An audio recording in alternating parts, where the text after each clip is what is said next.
I'm Got Late. This is Chapter 16, February 2003. In Modesto, detectives continued refining their profile of Scott. After profiler Sharon Hagen identified Scott as a narcissist, police psychiatrist Phil Trumpeter met with the investigators at police headquarters to offer guidance on how to best to interview Scott and the people close to him. At no time did the members of law enforcement officially label Scott as a sociopath. But narcissism is a major trait of sociopathy. Such individuals care for no one but themselves, tending to their personal needs and desires to the exclusion of all else. Egocentric and selfish, the sociopath exhibits an absence of conscience, an ability to lie at will, and no guilt or remorse. The sociopath often has a flat affect, displaying none of the emotions of a normal human being, as a normal human being would in the same circumstances, for the sociopath simply doesn't feel the same things others do. Though it would be several weeks before the case was publicly classified as a homicide, after hearing Sharon Hagen's interpretation of the evidence, the Modesto police were confirmed in their conviction that Scott was the leading suspect in the murder of his wife. The investigators believe that the motive might have stemmed from one or more factors that were converging in Scott's life. His failing business, the pressure of becoming a parent when he did not really want a child, his wife's expensive tastes and high expectations, including her desires for a new car, a new home, and, of course, Scott's relationship with Amber Frey. The absence of evidence at the Peterson house suggested that Lacey was the victim of what is termed as a soft kill, a kill that is a death from strangulation, poisoning, or suffocation, which might not leave behind a great deal of blood or other forensic material. The 2 drops of blood present on the couple's duvet cover suggested that Lacey might have been killed on the bed. The fact that Scott had no significant injuries aside from a scuffed knuckle led police to suspect that Lacey did little to defend herself. She may have been drugged prior to the suffocation or poisoning, or otherwise incapacitated without a struggle. Officials speculated in one internal report. The detectives believed that after killing Lacey in the bedroom, Scott Peterson had wrapped her body in a tarp inside the house and then dragged her out through the back door, wadding up and the throw rug in the process. It was likely Scott, not Lacey, as he later claimed, who had mopped up the floor on the day of her disappearance. Scott was later observed vacuuming around the couch, coffee table, and washer and dryer, possibly attempting to rid the home of potential evidence. Scott admitted to placing umbrellas wrapped in a tarp in the back of his truck at 9:30 on Christmas Eve morning. They theorized that he loaded Lacey's tarp-encased body into the truck and then transported it to the warehouse after releasing Mackenzie with his leash attached. Once he reached the warehouse, police believe that Scott Peterson had attached homemade anchors to Lacey's body and that he may also have wrapped her body in chicken wire and plastic wrap, both of which were found in the warehouse during the search. He might have replaced the boat cover on the Game Fisher after putting Lacey's body inside. Police believe that he drove to the San Francisco Bay where he dumped her weighted body. Scott told the police that several people had observed him attempting to back the boat down the ramp at the marina. While no such witnesses were ever located, the fear that he might have been sighted may have explained why Scott had changed his alibi from golfing to fishing near Brooks Island. It seemed apparent that Scott didn't want anyone to know about his boat. In another change from his normal behavior, he also stopped using his cell phone after 10:06 a.m., including the entire time he was at the bay.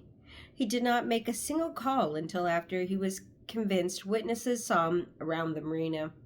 When Scott learned of a planned bloodhound search, he moved the boat cover to a shed in the rear of his home. There he placed a leaking gasoline-powered leaf blower on top of the tar, which would obliterate any other odors. As police noted, there was no sign that Scott was otherwise careless with his equipment.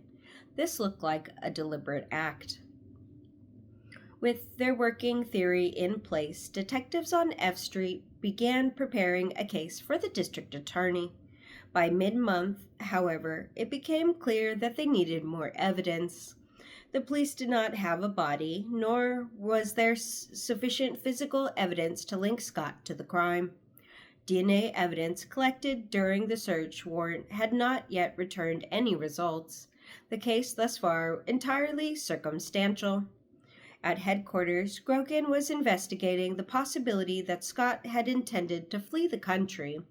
On February 1st, Scott's employee Rob Weaver alerted investigators that his boss had just advised him to pack his bags, telling him that they were flying to Guadalajara for 2 days. A surveillance team had followed Scott, with Mackenzie in tow, to his parents' home in San Diego. During the surveillance operation, police again planted a tracking device on Scott's vehicle. They learned that he was scheduled to depart from LAX International Airport on February 3rd on a United Airlines flight to Guadalajara, and Weaver was expected to meet him at the airport and join him on the flight. Weaver promised to contact police if it became apparent that Scott didn't intend to return to the States. Before Scott was scheduled to depart, he called the polygrapher Melvin King to ask if anyone had inquired about the February 1st appointment he had canceled. King advised Scott that a woman had phoned but did not identify herself. In a second call to King, Scott explained that he had encountered an undesirable third party in the parking lot just before the meeting. King, in return, informed Scott that the detective from the Modesto Police Department had phoned and wanted to know what was going on. The rest of the phone call was lost. Later that day, Scott spoke with Amber. After speaking with King, she said she would also be willing to reschedule the examination for another day. She also told Scott about the surprise phone call she received from Al Brocchini, offering to accompany her to the appointment with Scott. "It's not a possibility," Scott replied. "I will meet you anywhere but not with the police, especially not with Al Brocchini." Amber said she wanted to do the polygraph where she felt protected and safe because he had been so dishonest with her. "Then there's no future between us," Scott said. "That kills me. But that is the decision you will have to make." By now, accusations of bad faith were volleying back and forth between Scott and Amber on a regular basis. In a later conversation, Scott complained to Amber that the cops had lied to his family and friends and everyone else. "It's not like you've been honest," Amber retorted. As if to defend himself, Scott insisted she was the only person he had ever lied to. There was one thing he wasn't lying about, though.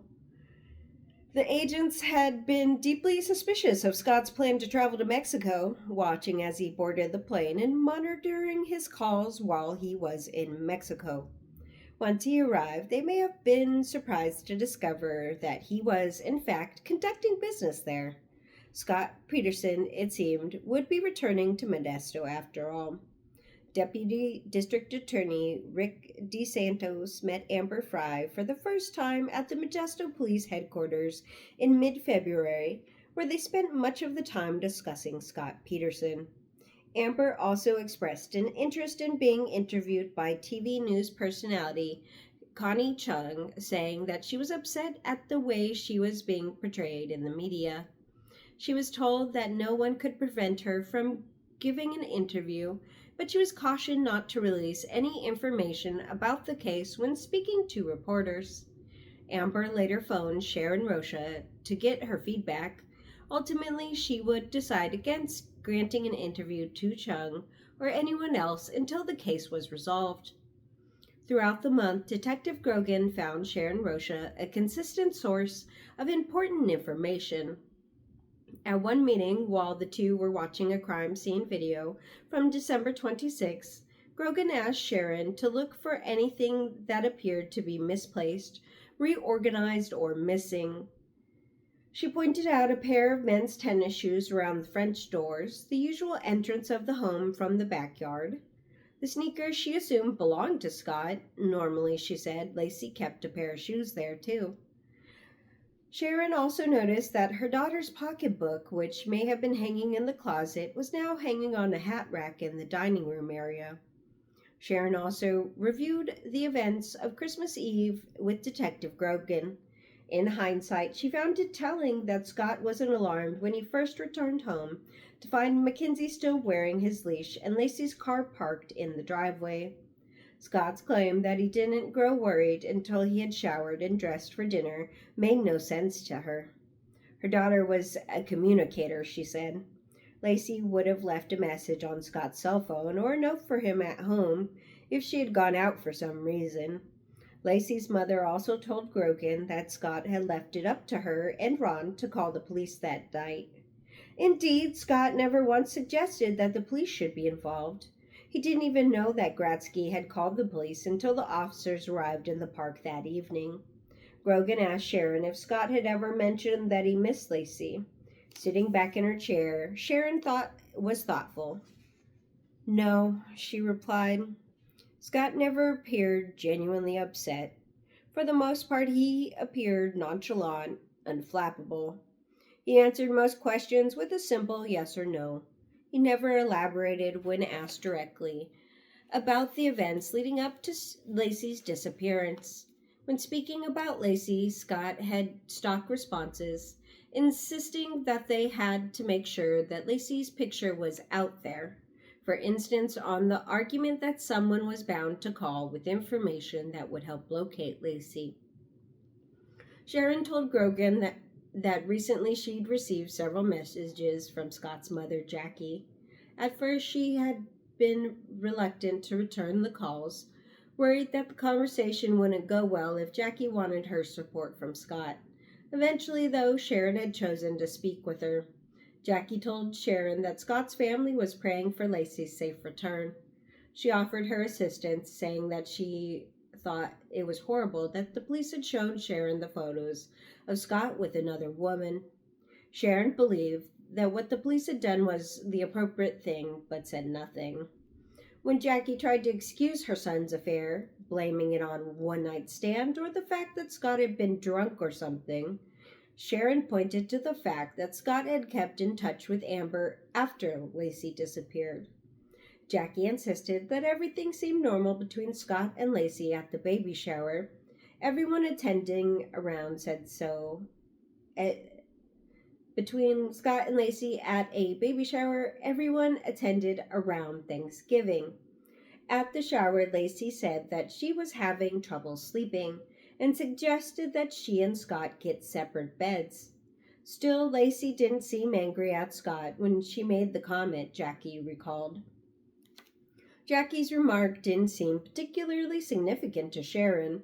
She had heard Lacey complain about difficulty sleeping because of the pregnancy and heard her worry that she was keeping Scott awake at night.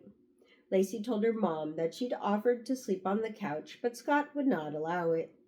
Later in the week, Sharon contacted Grogan to alert him to an email that she had received from Scott in response to her request he return Lacey's belongings. Mom, I have never taken the opportunity to apologize to either Ron or yourself for lying to you about the infidelity to Lacey. I am truly sorry that I have not been forthcoming with you immediately. I know that both of our goals is to find Lacey and Connor. I am hoping together we can do more than separate. I understand you are organizing a search this coming weekend, and you know that we are trying to put together a national search Day this Sunday. I have attached a rough draft of the press release. I am wondering if you want to keep the two separate or to try to combine them. I am hoping that any search is one that directs people's efforts towards finding her safely, targeting medical institutions, houses, and the like. The only possible end to this is them back in our arms. For all of us, and more important for Lacey, we need to find her and bring her back where she belongs, among us. We can do this if we communicate and work together. Scott. Attached to the email was the flyer promoting a national search for Lacey Day, Sunday, February 9th at 2 p.m. It listed two phone numbers, one for the Modesto Police Department and a second for a non-police tip line. This was the first Sharon had heard about the private number, and she was worried that calls might bypass police and go directly to Scott Peterson.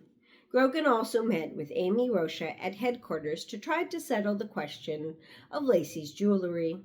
The detective was still trying to determine if any of the pieces were missing. Scott had initially told police that Lacey was wearing a necklace, a wristwatch, earrings, and possibly a blue sapphire and diamond ring when he left her on Christmas Eve morning. In a follow-up conversation with Grogan on December 30th, Scott described the items as diamond earrings, a diamond solitaire necklace, and one of the two diamond-encrusted watches that Lacey owned. After meeting with the members of Lacey's family and a jewelry sales consultant, however, the police concluded that the gold and diamond watch and necklace Lacey typically wore were the same items they had found in Lacey's jewelry box. The only items that remained unaccounted for were the diamond earrings and the one diamond and gold croton watch that no one had seen her wear. Amy told Grogan that Lacey had recently tried using eBay to sell the Mickey Mouse watch with diamonds encircling the face. While the missing Croton watch had been videotaped for an eBay ad, the watch hadn't been sold there. Moreover, the videotape revealed that the watch was not running at the time, and there was no evidence that Lacey replaced the battery. Why would she be wearing a watch that wasn't working? Amy had no idea where the Croton watch might be. At Grogan's request, Amy once again described Scott and Lacey's visit to the salon on December 23rd. The detective was especially interested in Lacey's attire. Amy recalled that Lacey was dressed in a cream-colored scarf with tasseled and a black pea coat. Beneath the coat, she wore an off-white blouse with black flowers and a pair of beige slacks. Her shoes were black slip-on Mary Janes from Nine West. Other salon employees remembered the details of Lacey's clothing differently, but as anyone who examined many witnesses knows, this is not unusual. As much credence as eyewitness testimony is usually given, studies have demonstrated that it is not always reliable. If you place one person on each of the four corners at an intersection and ask each of them to describe the same accident, you're likely to get four distinctly different stories. Recollection is not always reliable, and police must account for this in any investigation. Grogan also contacted local TV reporter Gloria Gomez of Channel 13 News, asking to view the raw footage of her interview with Scott at his home on January 29th. Gomez agreed on the condition that they let her cameraman film them watching the video, allowing her to get her own news stories out of the event. Gomez told the police that she conducted the 25-minute interview with Scott in his living room. His only stipulation was that the program not air before 6 o'clock that evening, but he gave no reason for the request. Reporters from several other media outlets also sat down with Scott that day, and they all had to agree Reporters from several other media outlets had also sat down with Scott that day, and they all had to agree to the same stipulation. In addition, Scott advised Gomez that the network could run no teases or promos before the interview. The reporter the reporter was surprised that Scott knew so much TV lingo. A final condition was that Gomez and the cameraman remove their shoes before entering Scott's house. Yet another instance of Scott's inappropriate concern for his possessions, like his reaction to the possible scratch on his truck or his dining room table, when police searched the premises weeks before. Once the two of them were inside the living room, Scott asked for the preview of every question Gomez would ask on camera.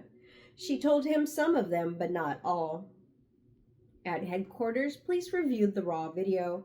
While talking about his unborn son, they noticed Scott simply referred to Connor as a baby, never referring to him as his or ours.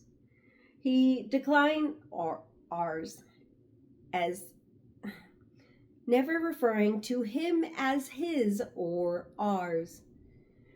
He declined to elaborate, saying only that it was entirely too difficult to speak about.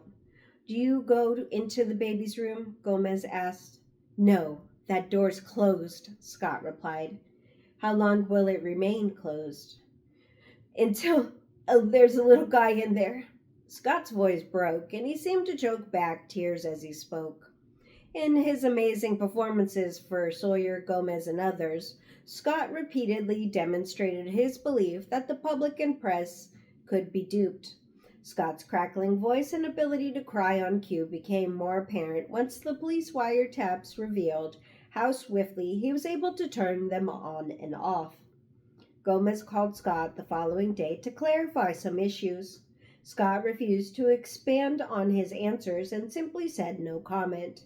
When asked if he had put his house up for sale or had traded in the Land Rover, later I rebroadcast portions of Gomez's interview with Scott on Katherine Cryer Live.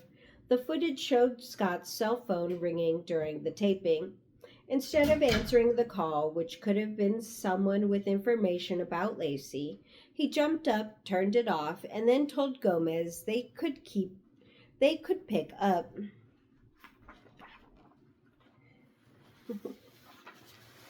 where they left off.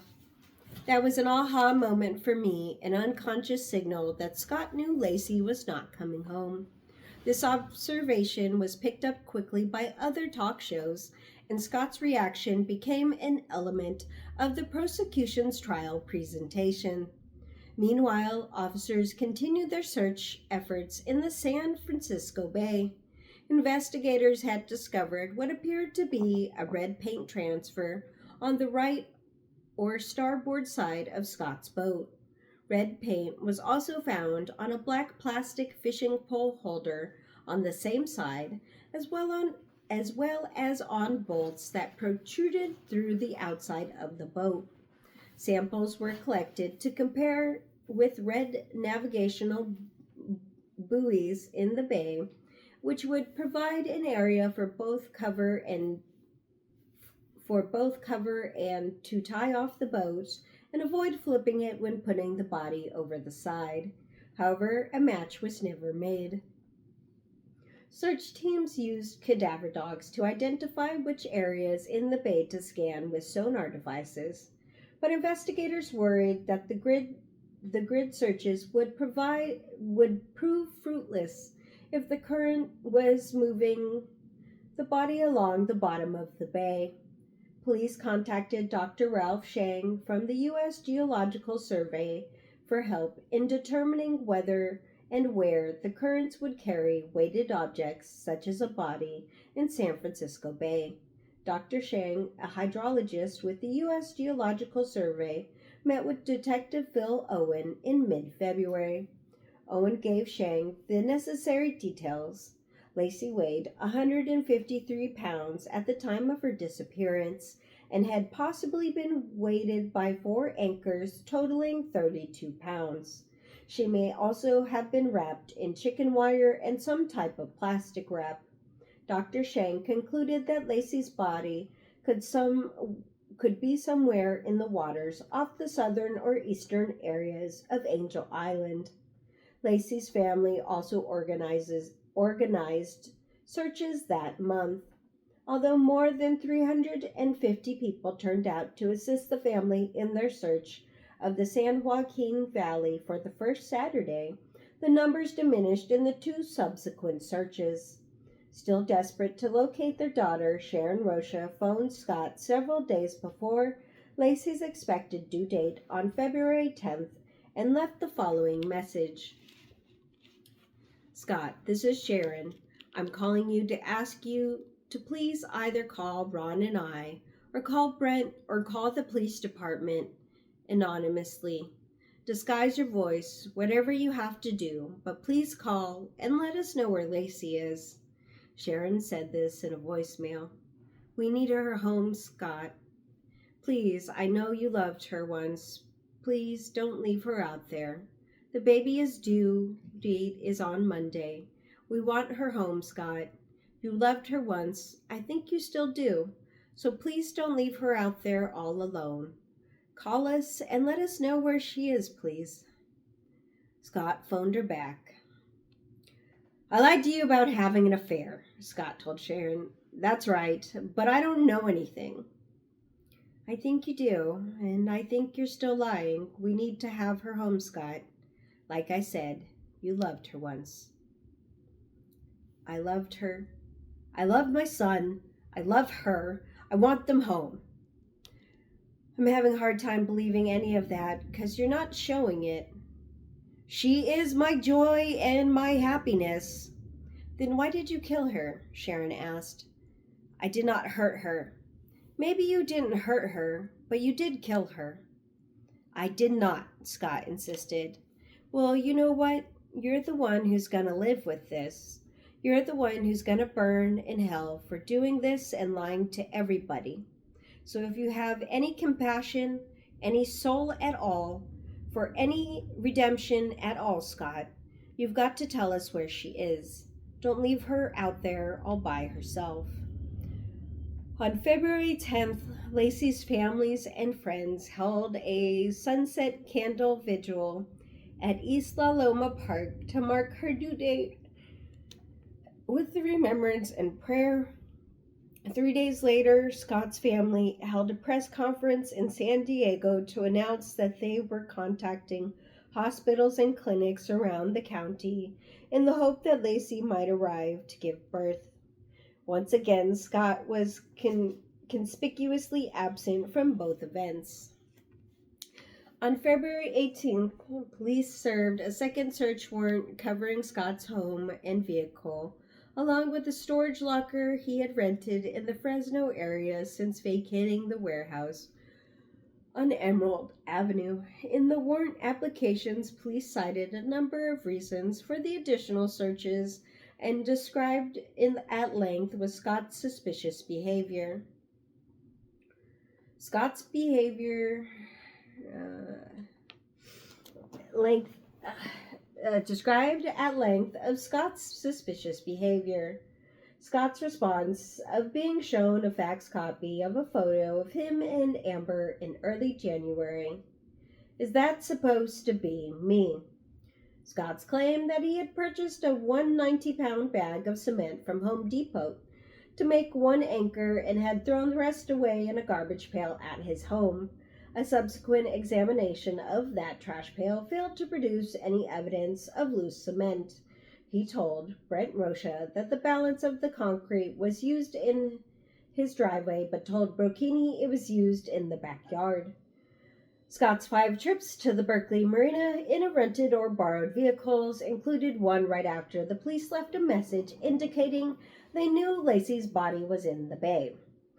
The Whistle police believed he admitted upon learning in a voicemail that from Sharon Rocha that the police had recovered an anchor and not a body during the search of the bay. Scott's claim that he had used the gun police recovered from his glove box in his pickup truck on a hunting trip he took with his dad on November 2002. Police learned that the gun was registered to Lee Peterson, but Lee was not aware that Scott was in possession of the weapon, nor did he see Scott carrying it during their hunting trip. Lee told the police that he had spoken to his son on Christmas Eve during the time period Scott was driving from the Berkeley Marina to his residence, yet Scott did not mention that he owned a boat or that he had been fishing. The affidavit also listed a number of suspicious items police had collected during the prior searches: the master bedroom duvet cover and its apparent blood spots, and the blood spots in Scott's truck, the blue tarp, umbrellas, and chicken wire from Scott's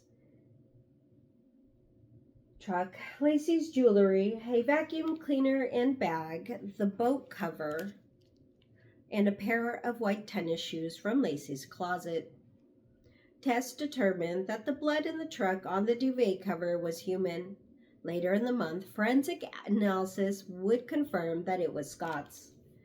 The 20-page document also chronicled the contradictory statements Scott's made in the early stages of the investigation. In particular, his claim to Detective Grogan on December 25th that he returned home at around 4:45 p.m. the day before, dumped the wash from the blue bucket, took a shower, and washed his clothes before he noticed Mackenzie in the backyard with his leash on. Yet in an earlier interview with Brocchini, he had said that he had noticed the dog immediately, and that Mackenzie and their cat had run ahead of him into the house. He then quickly dumped the bucket before they tipped it over or drank from it. The document also cited what appeared to be a circular cement rings that corresponded in circumference to a plastic form containing water and cement residue from found at the warehouse. It contained the conclusions from the bloodhound searches that Lacey had been transported by vehicle from her home and then from Scott's warehouse along the route he had taken toward the Berkeley Marina. Details of Scott's statements to Amber Fry and his attempts to conceal their relationship were also noted. On February 18th, the detectives met Scott Peterson on his driveway. Scott wanted to know how long the searches were going to take. "At least one day," Grogan told him. Scott led the police through the back gate and into the home via the French doors.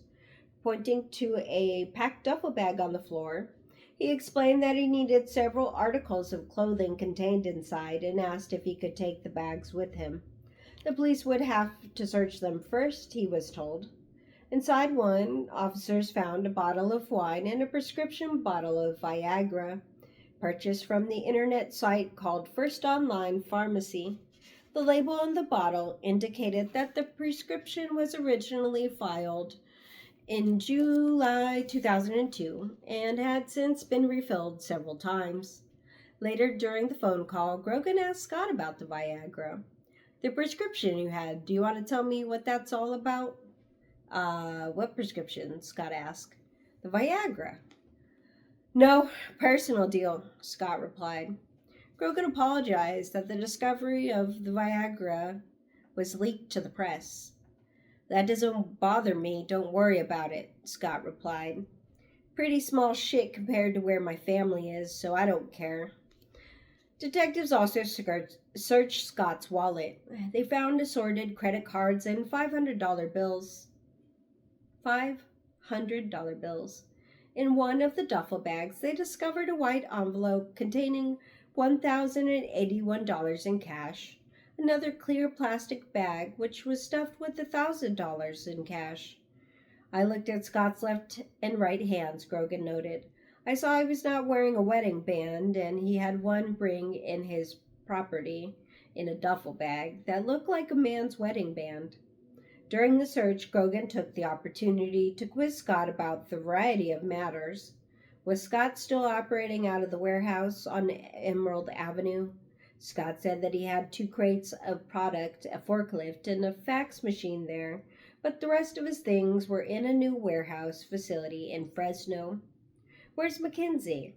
Scott told him that the dog was in San Diego with his brother Joe and Joe's wife Janie, who had been serving as Scott's public relation counselor in recent weeks. Do you have a storage locker? Grogan asked. He said he did and described its location to the detective. It was only then that Grogan revealed that the search warrant covered the locker too. If the search locker is in the warrant, then why did you even ask me? Scott asked. To see if you're going to tell me the truth, Grogan replied calmly.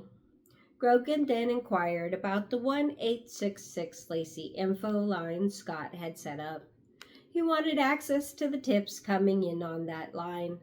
Scott told him that he received very few calls and forwarded only one to the lieutenant regarding a sighting in Fresno.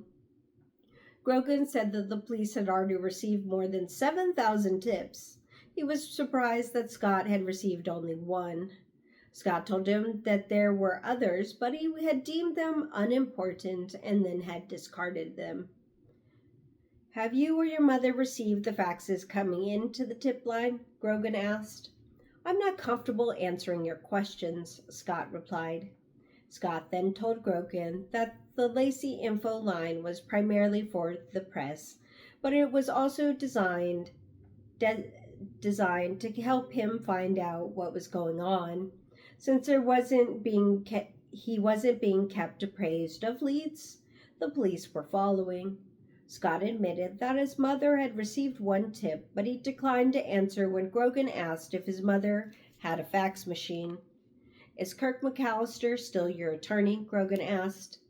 I don't want to answer that question, Scott replied. Grogan asked Scott if he would come to the headquarters for an interview. Why? Scott asked, claiming that the police had not been treating him fairly. He argued that the police were wasting valuable time investigating him rather than following up on serious leads in the case. Detective Brocchini would later place a pretext phone call to the family's private tip line. Using details from one of the actual police tips received on January 5th, he identified himself as Henry Lopez and claimed he was a truck driver who had seen Scott's truck on Highway 580 around 3:30 p.m. on Christmas Eve. He observed a bundle in a back of the boat wrapped in a blue blanket and thought it might have been a Christmas present. Acting as Lopez, Brocchini stated that he would speak to the police and left the department's cold line as his contact number. The detective also asked the agent from the DOJ to place another call to the tip line, leaving the first name Denise and a phone number to see if the tip was forwarded. Jackie Peterson did follow up on the agent's call. In a voicemail message, she requested that the woman call back to identify herself and to provide more information.